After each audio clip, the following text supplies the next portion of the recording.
It began with a dance. The beautiful Yang Yang has wrapped her feet in white silk, binding them into the shape of a crescent moon. The year is sometime in the 10th century. She is in the court of the southern Tang dynasty. The Emperor Li Yu has had a lotus stage built for her, gilded and elaborate. And tonight, there is only Yang Yang. She begins to move. She dances on the stage, her wrapped feet barely touching the surface. Her movements are described as light and weightless, like someone who has forgotten that gravity exists. The emperor is captivated, and what the emperor admires, the court imitates. And what the court imitates, the people follow. One dance, and one emperor who cannot look away. The story of Yang Yang is the most famous legend of how foot binding began. What a beautiful story. But the reality was not so beautiful. Hey everyone, I'm Amy. Today we're talking about the now forbidden practice of foot binding, also known as 缠足 or 裹脚 in Chinese. Foot binding was a practice where young girls' feet were tightly wrapped in cloth to force them into a much smaller, distorted shape, deliberately breaking and reshaping the bones over years. Small feet were widely seen as beautiful and refined, and they often made it easier for a girl to marry into a better-off family. We do not know if Yang Yang was a real person, or if the practice of foot binding really began with a dance. But what we do know is that the world of foot binding was very real. Over time, this beauty practice would spread from the court to noble families and to villages of commoners.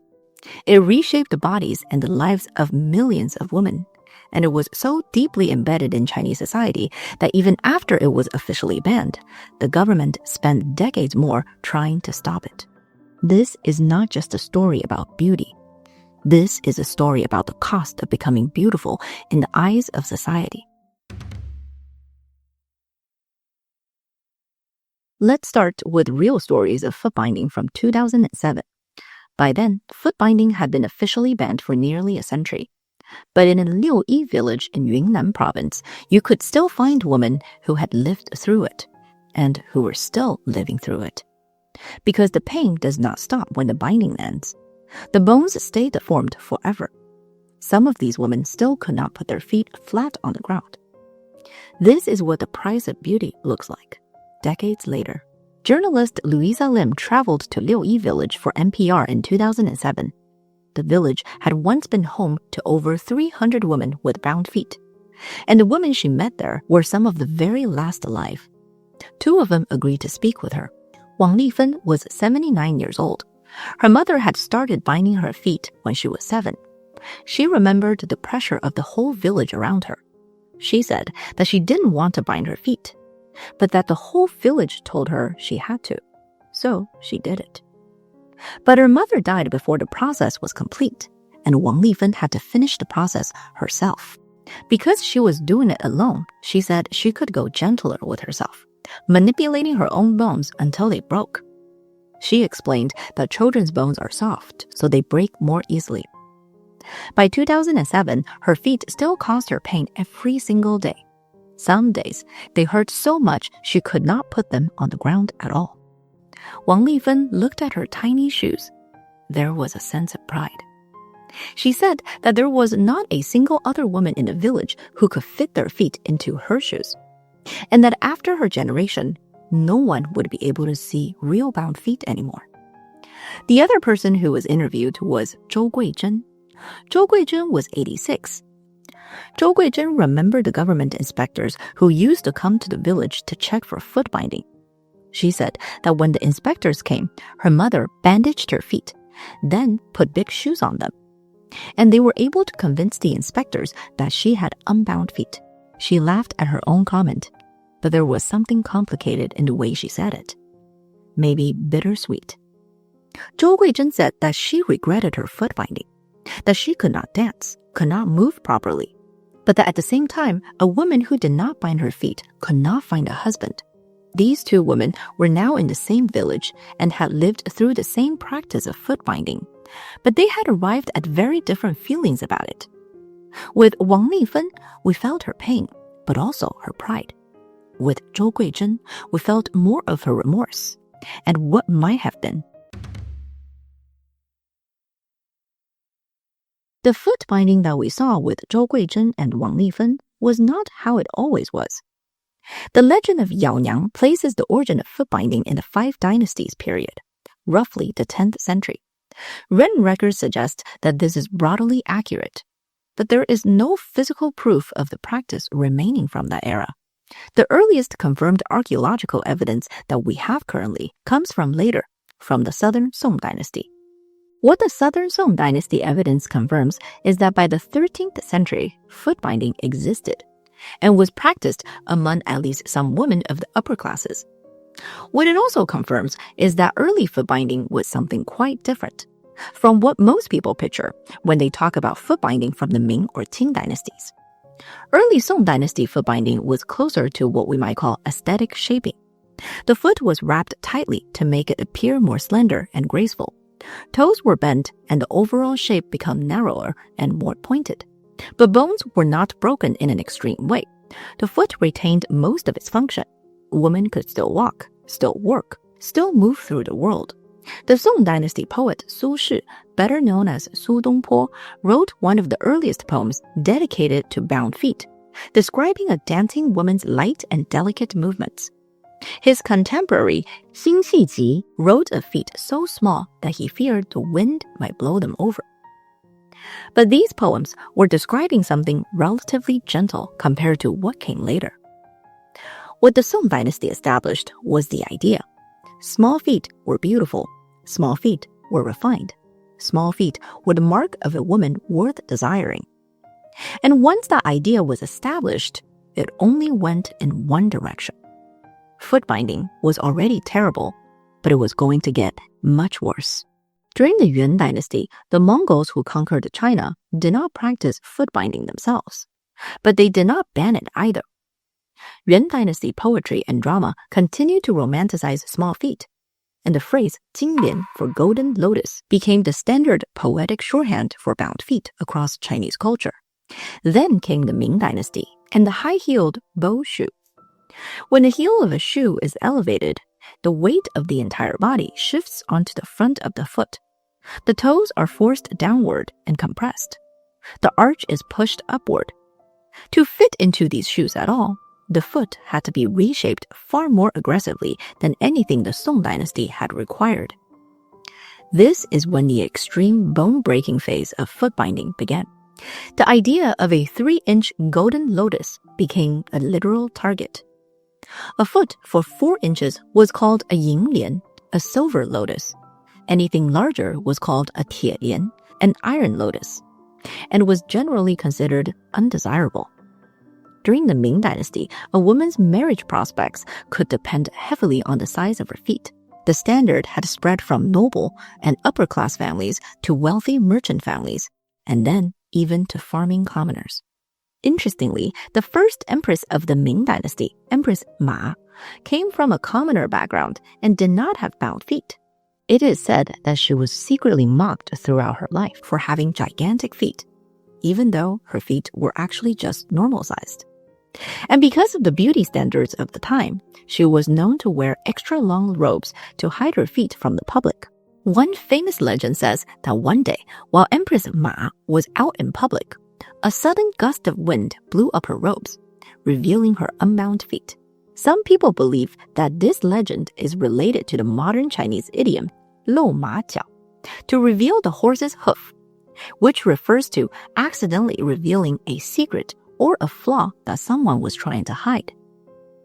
When even the empress could be ridiculed for having normal feet, we can only imagine the criticism and scrutiny that other women of the time period faced.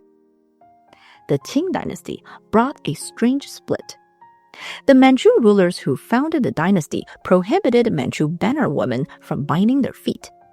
They did not understand it and did not see small feet as a standard of beauty. And some say that there were even restrictions that prevented bound-foot women from entering the Forbidden City. But the ban applied only to Manchu women. For Han Chinese women, the practice continued and only got worse. And even for the Manchu rulers, the regulations were unevenly enforced, especially in the late Qing dynasty. Emperor Xianfeng reportedly kept Han Chinese concubines with bound feet at the Yuanming Garden. It is said that he spent as many as 10 months of some years there. The practice of foot binding was also not uniformed across China. It was definitely more prevalent in certain regions, such as Shanxi and Datong, and it was not as popular in the southern provinces, such as Guangdong and Fujian. In some cases, the variance was due to the different livelihoods of different regions. In areas where household textile production was the primary source of family income, bound feet kept women close to home and at their looms. A woman who could not walk far could still spin, weave, and sew. The villages that held on to foot binding longest after it was officially banned were often those where textile work remained central to the household economy. On the other hand, some regions, especially regions that relied more on agricultural labor, did not practice foot binding at all. For poorer families, binding a daughter's feet was a calculated social investment. A girl with beautifully bound feet had better marriage prospects. Better marriage prospects meant a better household to marry into. For wealthier families, bound feet served a different but related purpose. A woman whose feet were so small she could not perform heavy labor was a woman visibly demonstrating that her household did not need her to. Her inability to work was itself a display of status. The smaller and more delicate her feet, the more clearly she signaled refinement, leisure, and the kind of life that only money could buy. Beauty, class, and social mobility all compressed into a few inches of cloth. So what does foot binding actually mean? Let's take a look at the documented process as it was practiced during the Ming and Qing dynasties. This could start with a girl who was between 5 and 8 years old. In Shanxi and other northern provinces, families sometimes start earlier, at 4 or 5. In the south, it was more commonly 7 or 8. The first stage is called shichan, trial binding. The goal is to begin bending the toes downward. Her mother has been preparing for this. The cloth strips, the cotton padding, the needle and thread, the alum powder, and the medicinal paste. She has chosen the date carefully too. Autumn is the preferred season because the cold air slightly numbed the feet. On the chosen date, her feet was soaked in hot water. Her toenails are trimmed short. Alum powder is sprinkled between her toes to tighten the skin and reduce inflammation. These preparations are gentle, but they would not fully prepare her for what comes next. Her mother takes her foot in her hands. She folds the 4 smaller toes under the sole of her foot, bending them firmly downward and inward, pressing them as flat against the bottom of her foot as she can make them go. Only the big toe is left pointing forward. Then she takes a long binding cloth, maybe 3 meters or 10 feet in length, and around 3 Chinese inches wide, which is around 9 to 10 centimeters, and begins to wrap around the toes, around the heel, around the arch, around again. Each layer tighter than the last. When the wrapping is done, she sews it shut with needle and thread, so the girl cannot loosen it in the night. Every few days, the bindings are removed. The feet are washed. The skin is checked for blisters, for open wounds, for infection. Alum powder is applied again. The second stage is called shijing, tightening. This is considered the most painful phase. The binding becomes progressively more forceful with each wrapping, pushing the toes further and further under the sole. And every day, despite the pain, she is required to stand and walk, because the pressure of walking is what forces the foot into its new shape. Then comes the third stage, jingchan. The goal now is to break the arch. The foot is bound tighter and tighter around the middle. The arch begins to give. The top of the foot rises into a steep curve while the distance between the heel and the ball of the foot shortens. By the end of the stage, the toes are pressed flat against the sole. The arch has fractured and risen sharply. The fourth and final stage is called guowan, bending the heel. This stage alone takes around half a year. The heel is gradually drawn forward as the foot curves into a deep arch. The target length is 3 Chinese inches, 三寸, approximately 9 to 10 centimeters. The final shape is called the 三寸金莲, the 3-inch golden lotus. The full reshaping of the foot from the first binding to the final shape setting takes roughly 2 to 5 years. All of it happening during a girl's childhood. All of it while she is still growing. After the binding is complete, it never fully stops. A woman with bound feet binds her feet every day for the rest of her life. The bones are permanently deformed. Without the binding to hold the shape, the soft tissue swells and the structure starts to break down. The cloth is changed regularly, the feet washed, treated, and rewrapped. There is an old saying that was common across the regions where foot binding was practiced. One pair of small feet, one vat of tears. Foot binding had a standard process. It was developed over generations, passed from mother to daughter, and refined over centuries. Done correctly, it was extremely painful and filled with suffering. But it was also supposed to produce the desired result while keeping the girl alive with her feet. It required knowledge, patience, and years of careful attention. But not everyone had that. The Ming Dynasty physician Chen Shigong recorded the following case in his medical text, 外科正宗, published in 1617. A servant girl, 12 years old, her new mistress disliked the size of her feet and decided to bind them. The binding was applied with full force from the beginning, with none of the gradual progression the practice required. The cloth was wrapped as tightly as it could be pulled and sewed firmly shut. The girl told her mistress the pain was unbearable, but her mistress did not respond. 2 weeks passed. The binding cloth began to show moisture, then a smell. When the cloth were finally removed, the physician was called. Chen Shigong found that the front half of both feet had turned completely black. The flesh and bone were already dead. He treated the wound as best as he could, using herbal washes to stop the spread of decay and medicinal plasters to encourage whatever healthy tissues remained. The wound eventually closed. The girl survived, but she walked with a permanent limp for the rest of her life. Chen Shigong noted that the mistress had applied the binding with no knowledge of the correct method, no gradual progression, no regular unwrapping and inspection. He said it was reckless and without care or method. And here is the thing about this case. Chen Shigong recorded it because he was a physician who kept records. Most cases like this were likely never recorded at all. In a world where foot binding affected millions of women, the cases we know about are a tiny fraction of what actually happened. So if foot binding was so horrible, why did it become so popular? Interestingly, before foot binding became a beauty standard, it was actually criticized. In the 13th century, a Song Dynasty scholar named Che Ruoshui wrote something that almost nobody listened to. He said, "I do not know when the binding of a woman's feet began. Small children of 4 or 5 years, innocent and without blame, are made to suffer limitless pain. The feet are bound tiny, but what use is that?" It was a reasonable question, but unfortunately, beauty cannot be explained with logic.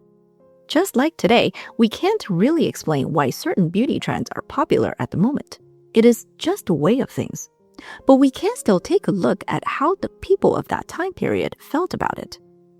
In the 1600s, a man named Li Yu put the beauty standards of foot binding into words. Li Yu didn't invent the idea that small feet were beautiful, but he turned it into something that we can study today. Think of him as the fashion editor of his era. He was a writer, playwright, and publisher who lived from around 1611 to 1680, living through the fall of the Ming Dynasty and the rise of the Qing Dynasty. He had strong opinions about everything from interior decoration to the correct way to cook bamboo shoots. And he compiled all of it into a lifestyle guide called the Xianqing Ji, published in 1671. Drama, food, gardens, architecture, health, and aesthetics of women. It was essentially the Vogue of the Qing dynasty. And like Vogue, it told people not just what was beautiful, but why and how to think about it.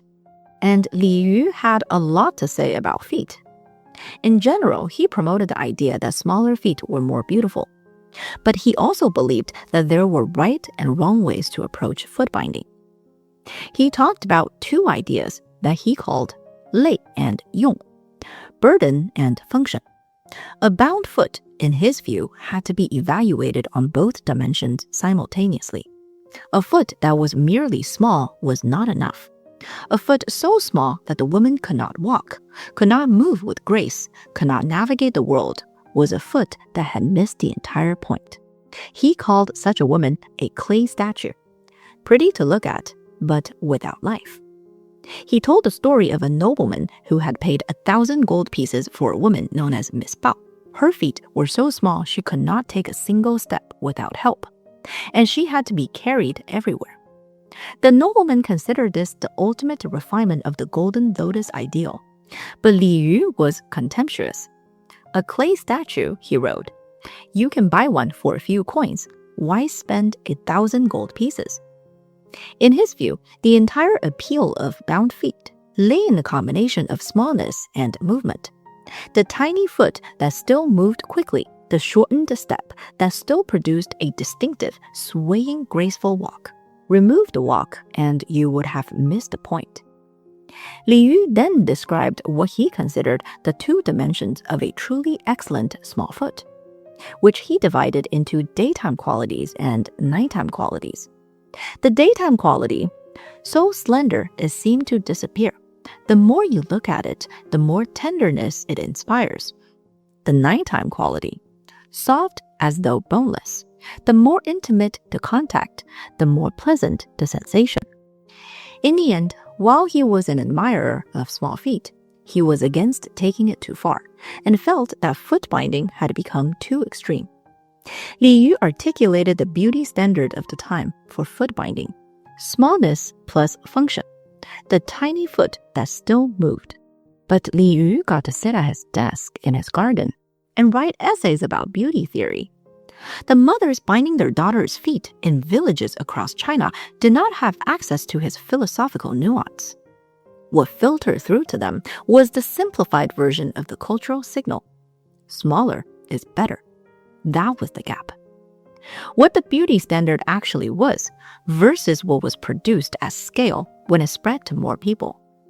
The women who pushed the binding tighter, who produced feet so destroyed their daughters could barely walk, were not misunderstanding the standard. They were responding rationally to the only version of the standard they could actually see. Smaller feet got more marriages. Smaller feet got more status.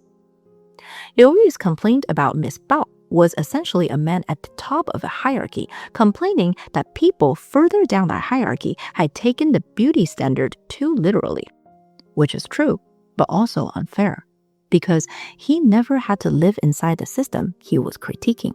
To us today, foot binding is obviously a terrible practice with no upsides, but ending it turned out to be far harder than anyone expected. There was efforts made during the Qing dynasty to end it. Even in the early Qing dynasty, Emperor Kangxi issued prohibitions about it during his reign, but they were largely ignored. Later, Empress Dowager Cixi herself issued edicts trying to discourage the practice in 1902, but even condemnation from the most powerful woman in China didn't really work. Anti-foot binding societies called Tianzuhui began appearing in cities across China, pushing back against the practice publicly. In 1912, Sun Zhongshan, the founding father of the Republic of China, issued a formal decree against the practice. But the foot binding continued. Foot binding was so difficult to end because the very people who were practicing it truly felt that it was the right thing to do. It was being maintained by families who genuinely believed they were protecting their daughters. By 1928, the nationalist government had made foot binding for girls under 15 a criminal offense. With even stricter enforcement from the communist government, foot binding finally appears to have ended in 1957. By 1999, one of the last factories in China dedicated to making shoes for bound feet closed its doors in Harbin, and the final unsold stock was donated to a museum in Heilongjiang. The tiny shoes that are smaller than a child's hand, embroidered with flowers and phoenixes, representative of the beauty that was supposed to make a woman desirable. They are behind the glass of history now. But this entire topic made me think. The desire to reshape the body in pursuit of a beauty standard didn't really go away. It just became something else. Across Asia, even across the world, the pressure on both men and women to meet a very specific and often unattainable beauty standard is, in many ways, as intense as it has ever been. Even today, we still often see language like, you have to be beautiful to succeed. Plastic surgery, jaw shaving, lip reshaping, the growing popularity of the idea of looks maxing. But the underlying question is the same one that has followed the story of foot binding across 1,000 years. How much are you willing to change yourself to be considered beautiful? And how much of that decision is actually yours? 1,000 years from now, I wonder what people would think about our beauty standards today. That's it for this video. If you enjoyed today's topic, don't forget to like and subscribe. Thanks again for watching, and I'll see you in the next one. Stay curious, stay magical.